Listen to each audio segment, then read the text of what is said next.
All right, this is not a review or anything like that. It's just a quick overview of something new that I just purchased. It's a I got rid of my Digio 3 board and I use AD converters through APOGEE. It was a Rosetta and I switched it over to this Duet right here. It looks like the Duet 2, but it's the Duet iPad version. I really don't care for that portion of it, but I figure it's the same price right now as the Duet 2, and it's supposed to be the same except for that aspect. So later on, I may want to use that, and might as well get the latest thing. So I held back, bought it. I'm kind of glad I did because now I see it sold out everywhere. So I like it. I think the converters are really good. It gives me a really good, accurate mix in the studio, even though the soundproof in here isn't probably the greatest, but it gives me a real accurate mix. And the only thing I would say that's negative about it are these they're called Breakout cables.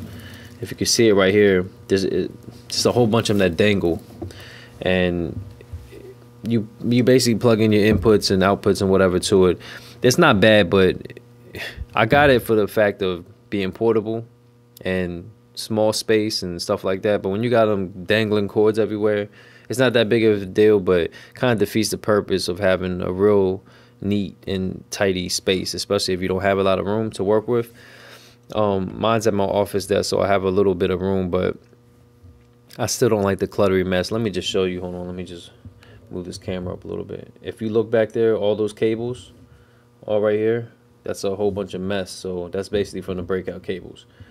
So they have a Breakout box that you have to pay like extra $100 for, and basically what that does is it combines all those cables into a rectangular box, and you plug it into the box. So that might be something I'll look into later, but as of now, I don't feel like it.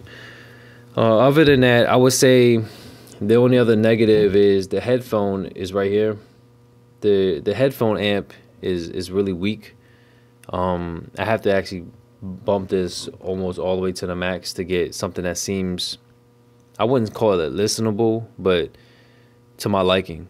And I want to even turn it up louder. So I use the Ultrasones. So I have two different versions of those, and I know they require a little bit more power than typical headphones, but I have two versions. One is more of the like a studio style headphone. It's like more higher end, so I would expect that to take more power. But the other version I have is more of a kind of a consumer version, and it's the same thing.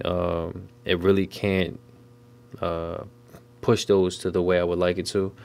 Other than that, the layout is real nice. It kind of sucks that you have to use a Mac with it, but I ended up switching all my stuff over, so it's no problem. But it blends in real nice with MacBook Pros and just all Macs in general. These are touch pads right here. They can be assigned to different things. So let me just actually hand hold this camera so you can see it maybe a little better. Hold on real quick. So basically, this is a turn knob. If you push it, it goes through the different selections, your inputs, mic, analog, speaker, headphones. Be careful doing this real fast back and forth, because sometimes I've had it take time for it to catch up, and it actually almost blew my eardrums out because I spun it so fast, and I didn't see it working, so I was going back and forth too quick, and it didn't react like in real time. But that's only with me moving it really fast. Other than that, one thing is kind of nice about it that the other one didn't have, or version 2, I guess. It has a MIDI port right here, so you can plug in your keyboard or whatever right into it. They say you don't need this power cord, but I plug it in anyway because I have a lot of stuff going through my USB ports anyway, and I don't want to overdo it because it's USB 2.0. And especially when you use a keyboard, I'd rather just have power to it. I don't want anything failing on me. Other than that, the AD DA converters are really good. I heard people say that the Duet 2 sounded real harsh in comparison to the Duet 1.